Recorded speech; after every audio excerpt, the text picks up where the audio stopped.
Hello everyone, GNC vacancy alert में आप सभी का हार्दिक स्वागत।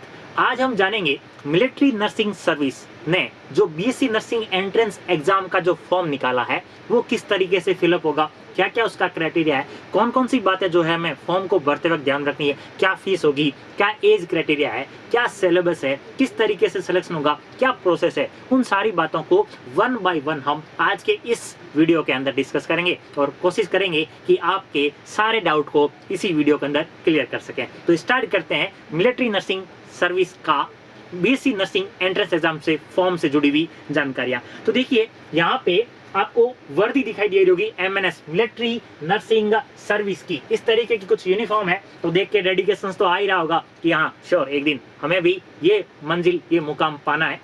तो इसका जो क्राइटेरिया है, पोस्ट का नाम क्या है, बीएससी नर्सिंग एंट्रेंस एग्जाम है, लेकिन बड़ी बात क्या है, ये केवल और केवल किसके लिए है, फीमेल के लिए है। इसमें मेल एलिजिबल नहीं है, ओनली और ओनली फॉर किसके लिए, फीमेल के लिए पोस्ट अवेलेबल है।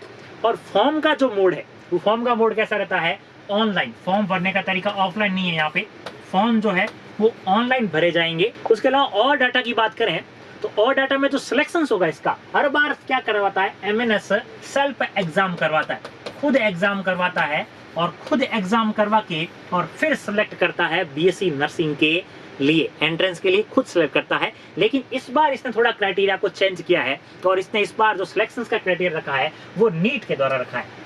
जो नीट का एग्जाम्स होता है 2022 का जो नीट है, जिसकी फॉर्म की जो एंड डेट है वो 15 मई है, ये आपको याद रखना है, उसके द्वारा सिलेक्शन देगा। तो कहने का मतलब क्या कि आपको एमएनएस के अंदर जाने के लिए, उसके एंट्रेंस एग्जाम को फाइट करने के लिए दो काम करने पड़ेंगे। दो काम क्या है कि एक तो आपको एमएनएस खुद का फॉर्म भरना पड़ेगा, एक तो एमएनएस खुद का फॉर्म भरना पड़ेगा और एक नीट का फॉर्म भरना पड़ेगा। तो कहने का मतलब क्या कि आपको फॉर्म कितने भरने पड़ रहे हैं, दो फॉर्म फिल करने को पड़ रहे हैं और दोनों फॉर्म को फिल करना पड़ेगा। नीट का एग्जाम दोगे, नीट के एग्जाम देने के बाद आपके जो नंबर आएंगे उन नंबर के आधार पे आप किस में एलिजिबल होगे, एमएनएस के अंदर एलिजिबल होगे। और उसके बाद एमएनएस खुद एक और एग्जाम करवाएगा, एक और एग्जाम करवाएगा और उस एग्जाम के बाद ये कुछ साइकोलॉजिकल टेस्ट लेगा, कुछ मेडिकल फिटनेस वाला टेस्ट लेगा और उसके बाद ये फाइनल लिस्ट को निकालेगा। तो कहने का मतलब क्या कि आपको एमएनएस के लिए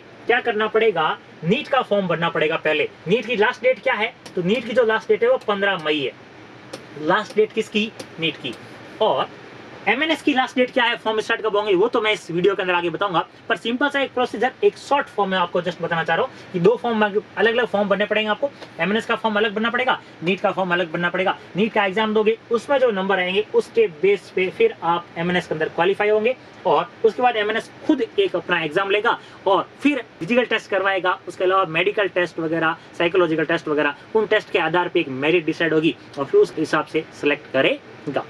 तो उम्मीद करता हूं ये छोटा सा पैटर्न आप समझ में आया होगा। देन अगर बात करें कि एमएनएस खुद के जो स्टार्ट फॉर्म है, ये तो किसके लिए था, नीट के लिए, हमने कहा था दो फॉर्म भरेंगे।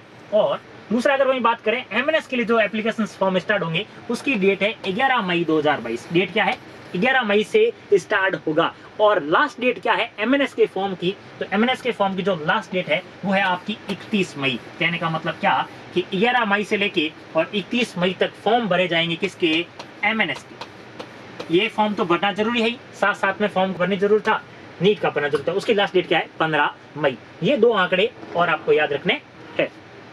देन अगर बात करें ये किसके लिए, तो अपन ने ऑलरेडी कहा किसके लिए, only and only female candidate इसमें क्या कर सकते हैं, एलिजिबल है, अप्लाई कर सकते हैं। दूसरा, इसकी जो ऑफिशियल वेबसाइट है वो है www.joinindianarmy.nic.in के नाम से वेबसाइट है और इस पे आपको फॉर्म भरना होगा।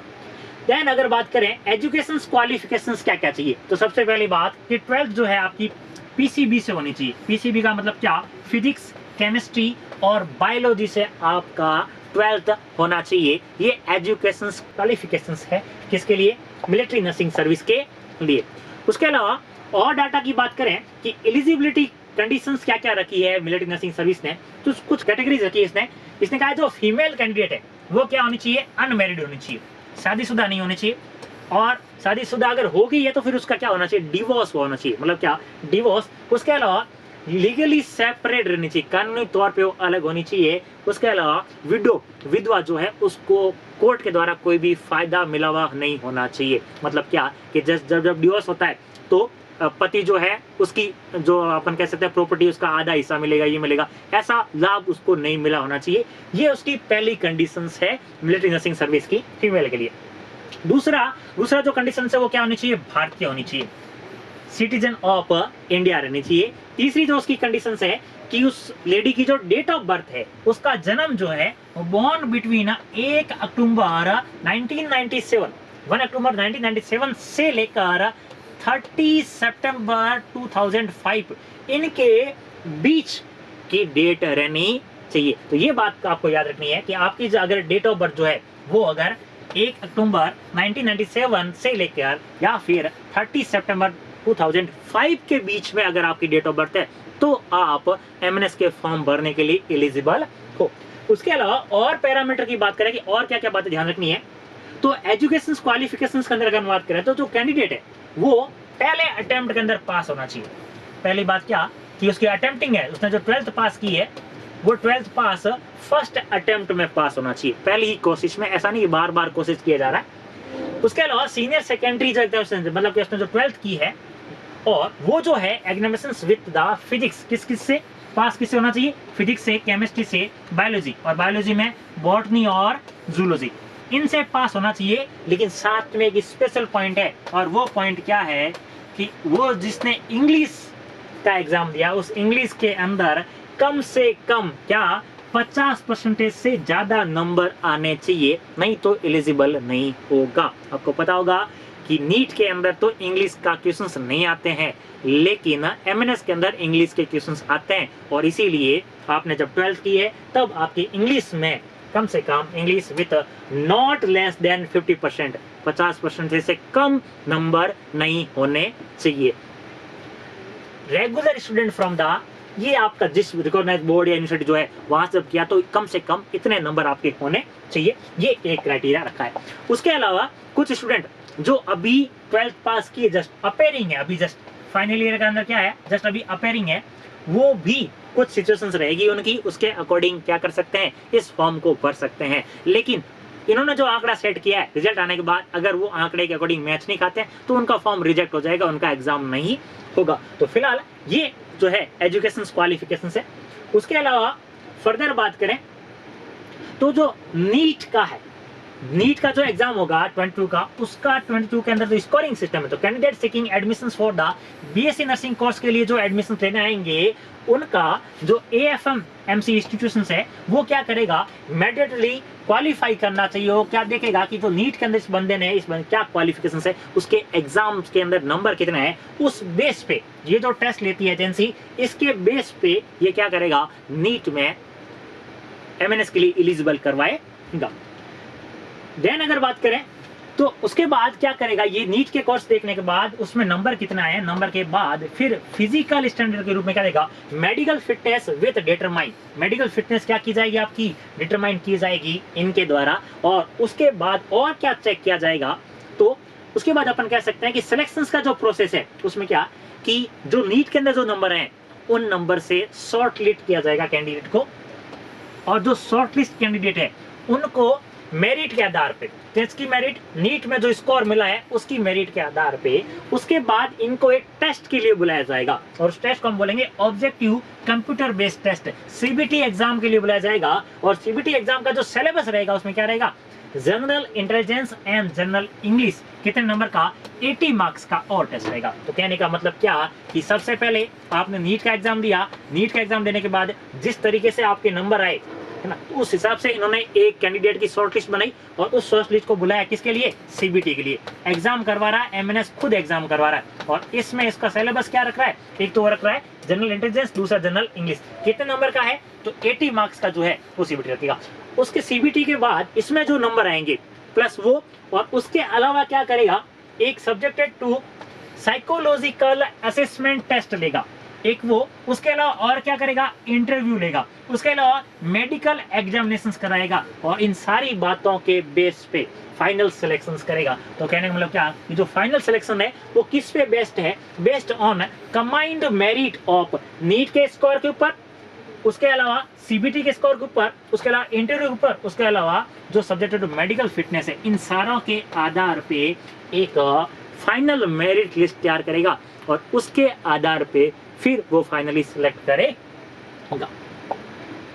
देन अगर बात करें फीस की, अब जो एमएनएस की आप जो फॉर्म भरोगे उसकी फीस क्या है, तो उसकी फीस 200 रुपए फीस है। फीस के चार्ज क्या है, 200 रुपए फीस है। और एक स्पेशल नोट है और वो क्या है कि एसटी और एससी के लिए कोई भी फीस नहीं है। फीस एप्लीकेशन जो है ओनली ऑनलाइन मोड से होगी और फीस जो है वो 200 रुपए फीस है। और उसमें भी अपन क्या ध्यान रखना अपने को कि एसटी और एससी का कोई भी चार्जेस नहीं है। उसके अलावा जो भी अपडेट कंटिन्यू आता रहेगा उस अपडेट को आपको चेक करना है। चेक करने के लिए आप क्या www.joinindianarmy.nic.in पे कंटिन्यू अपडेट को चेक करते रहना है। तो ये था एमएनएस से जुड़ा हुआ कुछ डाटा। अब अगर आप चाहते हो नर्सिंग के साथ भारतीय सेना में जाने का अगर सपना साकार करना चाहते हो तो उसके लिए ऑफलाइन बैच जो है वो जेएनसी जोधपुर शुरू कर चुकी है और उसका जो चार्ज है वो 20,000 चार्ज है। टाइमिंग जो है वो 3 से 7 बजे का टाइमिंग है। तो वेलकम है अगर आप ऑफलाइन आना चाहते हो। अगर कुछ स्टूडेंट जो है अगर ऑफलाइन नहीं आ पाते, ऑनलाइन ही प्रिपरेशन करना चाहते हैं, तो उनके लिए ऑनलाइन कोर्स अवेलेबल है और उसका जो चार्ज है वो है 2,999। इसके अलावा साथ में एक स्पेशल, और स्पेशल क्या है कि हमेशा फ्री लाइव एमसीक्यू चलते हैं। और ये फ्री लाइव एमसीक्यू कहाँ चलते हैं, JNC nursing and medical entrance exam के यूट्यूब चैनल पे। हिंदी और इंग्लिश दोनों लैंग्वेज के अंदर होते हैं। ये भी आपको जरूर वॉच करना है, ये भी आपके लिए बहुत बेनिफिशियल होगा। तो चाहे आप ऑफलाइन तैयारी करना चाहते हैं चाहे ऑनलाइन तैयारी करना चाहते हैं, कोर्स दोनों अवेलेबल है। मंजिल आपके सामने है और उसको पाना आपके हाथ में है। तो लग जाओ जी जान से और sure, wish you best of luck. अच्छे से तैयारी करो, एक दिन आपको मंजिल जरूर मिलेगी। तो थैंक यू सो मच। मिलेंगे किसी और वैकेंसी अलर्ट के साथ, तब तक के लिए जय हिंद जय भारत।